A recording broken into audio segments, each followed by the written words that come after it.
Acuña, ¿cómo le va? Sí, buenos días, y un gusto hablar con ustedes. Bueno, todavía podríamos decir que la resolución ha sido publicada en el Boletín Oficial en el día sábado, hoy, Sí. y como estaba usted comentando, sin dudas, hay cuestiones teóricas, vamos a decir, formales que han sido enunciadas, no solamente por el presidente de la Nación, sino también por el ministro de Agricultura, el ministro Domínguez, donde podríamos decir que está en lo teórico formal, falta lo técnico instrumental.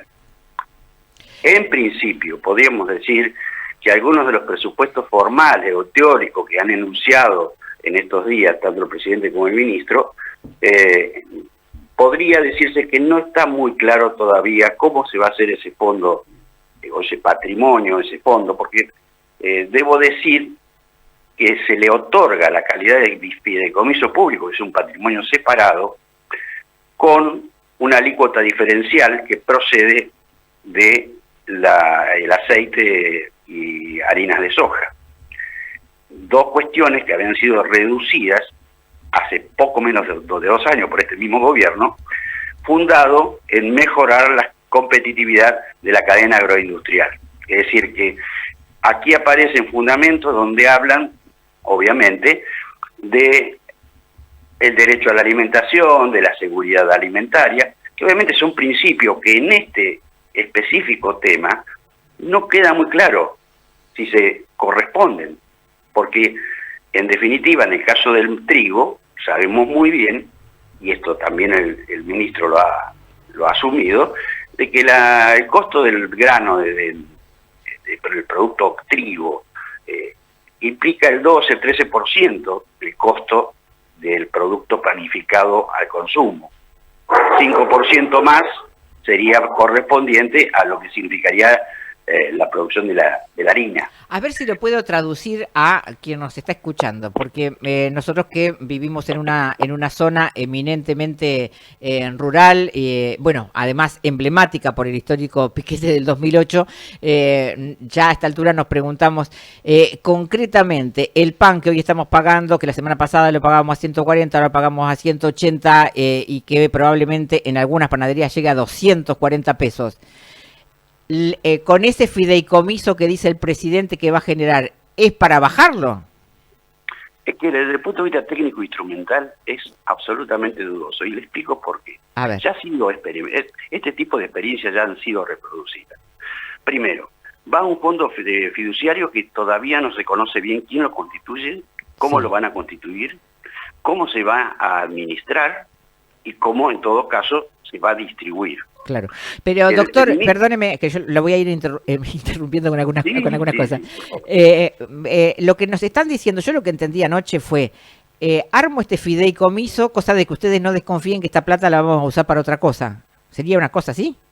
Claro, pero si el fin y el objetivo, tal como dice considerando la resolución, que es el espíritu legislativo que anima la decisión política, vamos a darla por válida, obviamente, sí, es asegurar el acceso a precios asequibles, como dice la resolución del PAN.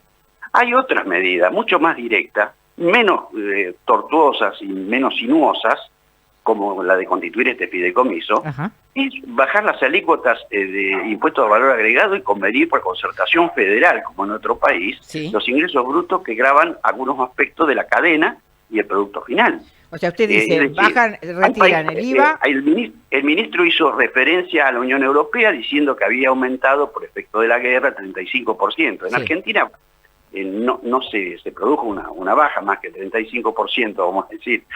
Y también tenemos que tener en la Unión Europea, los países están evaluando tasas, o sea, alícuotas reducidas en impuestos al valor agregado. Sí. Es decir, bajarla o eximirla temporariamente.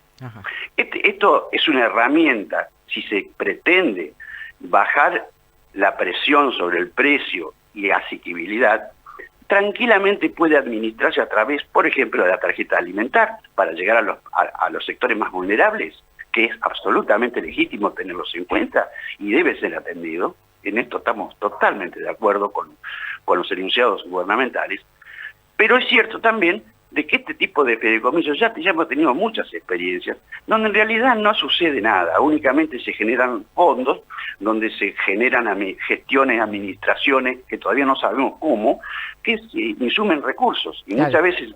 Después usted me dice, y ahora encima van a nombrar otra gente para que maneje el fideicomiso y que vean cómo lo usamos y todo lo demás. O sea, que vamos a generar otro lugar más para administrar algo que si se exime del IVA directamente quedaría al precio que tiene que quedar. Esto es lo que me está diciendo.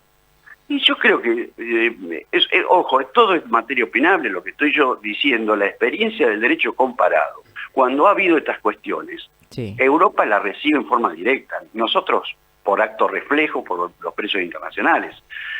Lo que ocurre en Europa en este momento, lo que se está evaluando es alícuotas súper reducidas. En vez de, nosotros tenemos un 10,5, un 21 como alícuota general, salvo la exención que tenemos para el tema de la leche, que sí, se exime del IVA. Pero lo que podemos tener como consideración es bajar o eximir temporariamente, como pretende este fideicomiso, porque no surge de la resolución, pero así lo dijo el ministro, sí, eximir temporariamente de tributo de impuesto a valor agregado al PAN directamente y asociar a todos los eslabones, obviamente monitoreados naturalmente por los controles estatales, en toda la cadena agroalimentaria del producto. A mí me parece que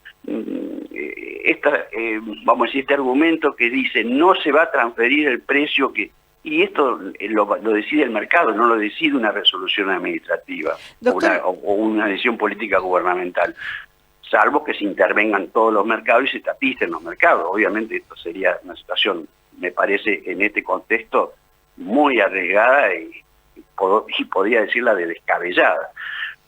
De manera tal que yo creo que esta forma lo veo más como un anuncio más simbólico, testimonial, para cambiar o disminuir la presión del humor social, que significan los aumentos de la inflación o de la canasta básica de alimentos, que no es obviamente para desatenderlo, al contrario, pero las herramientas creo que están siendo equivocadamente concebidas con fórmulas de estos fideicomisos, porque además de este fideicomiso, la resolución deja vigente un fideicomiso privado que organizó la Secretaría de Comercio Interior, sí, la dejó preservada, o sea que no sabemos la acumulación de estos porcentajes, cómo va a jugar, porque los aportes que tengan que hacer los exportadores, que el ministro lo dijo bien, el 80, 75% aceites y harinas, obviamente, aparentemente por lo que dijo, está en manos del 8, 9 o 10 empresas agroexportadoras.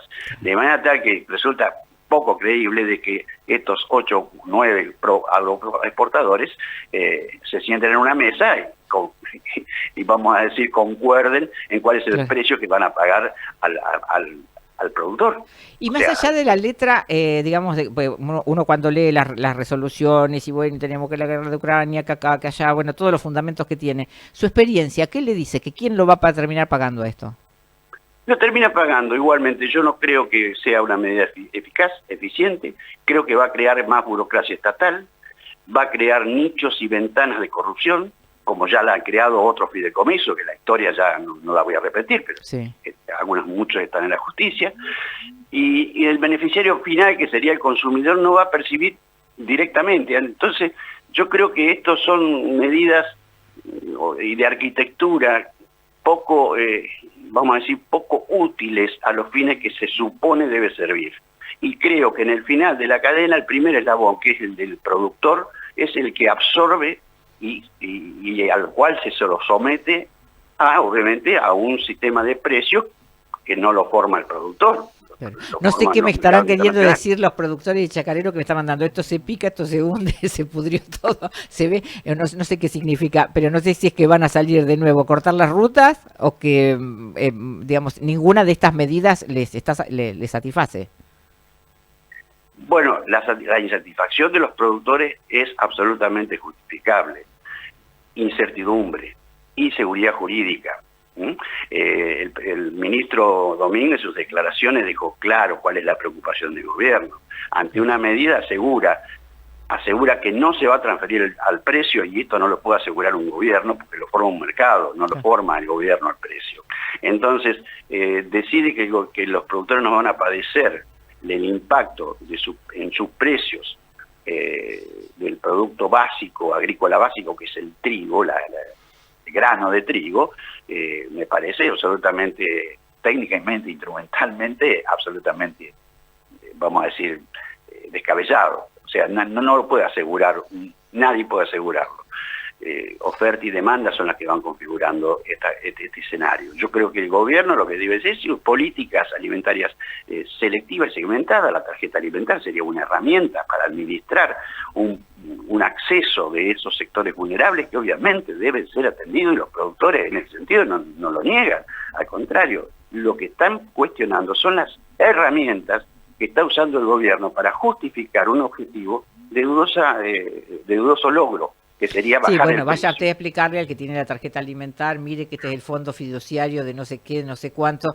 Realmente, cada vez que se anuncia una medida que nadie puede entender, es porque es que cuando algo no es claro, es que no va a resultar. Porque o sea, la verdad es que el razonamiento tendría que ser bastante lineal, decir, bueno, hacemos esto, ponemos la plata acá, la pasemos de tal manera y usted va a pagar tanto. Esto no va a suceder. Yo no tengo gran expectativa, Lili, no tengo gran expectativa porque sin duda ha habido precedentes que así lo demuestran. Yo veo que acá hay una acumulación de fideicomisos dentro del mismo paquete, porque la resolución lo está así expresando. O sea, lo que está diciendo la resolución que es que no, la decisión esta de fideicomiso, que no se sabe cómo se va a constituir todavía, porque lo delega en una secretaría, en una área inferior al ministerio, es que no, dice que se deberá excluir del alcance de esta resolución 800.000 toneladas de harina destinada a la exportación prevista en el fideicomiso privado creado por la resolución de hace poco más de un mes. Es decir, que Entiendo, sí. es todo aparte, Lili, me permito hacer un breve renglón. Sí. Todas estas cuestiones de los derechos de exportación, cambio de alícuotas, en este caso, elevar la alícuota que estaba hace un año, que ha sido reducida con fundamentos por el mismo gobierno, indudablemente crea desconcierto, inseguridad. ¿Por qué? Y porque en definitiva todo esto que hace a las vamos a decir, a los fideicomisos privados, que en este caso que está vigente por la resolución 3 del 4 de marzo de este año, es una irregularidad manifiesta y de ilegalidad. Una resolución estatal creó un fideicomiso privado. ¿Quién lo va a administrar? ¿Quién lo controla? ¿Quién lo audita? ¿Qué organismos estatales van a controlar todo esto? No está previsto. En el anexo de la resolución no está previsto. Quédese tranquilo que ya lo van a crear, que debe haber postulantes. O sea, cuando a uno le dicen, miren que esto se va a controlar de tal manera, uno ya piensa la cantidad de gente que van a nombrar para poder controlar algo que efectivamente hubiese sido, o sea, entiendo esto que es muy antipático, pero ¿no era más fácil al final volver a poner el impuesto a la riqueza y listo? Sí, yo no sé. O sea, como fácil digo, ¿no? O sea, decir, bueno, sacamos la plata de acá y vemos. No soy tributarista especializado en derecho tributario. Lo que sí puedo decir que la organización técnico-instrumental de estas políticas públicas de gobierno, más allá de que se coincida o no se coincida, están desacopladas de lo teórico formal. O sea, lo que enuncio en el considerando y lo que yo articulo en lo dispositivo de una norma, en este caso de un decreto de necesidad y urgencia, que a mi juicio es inconstitucional.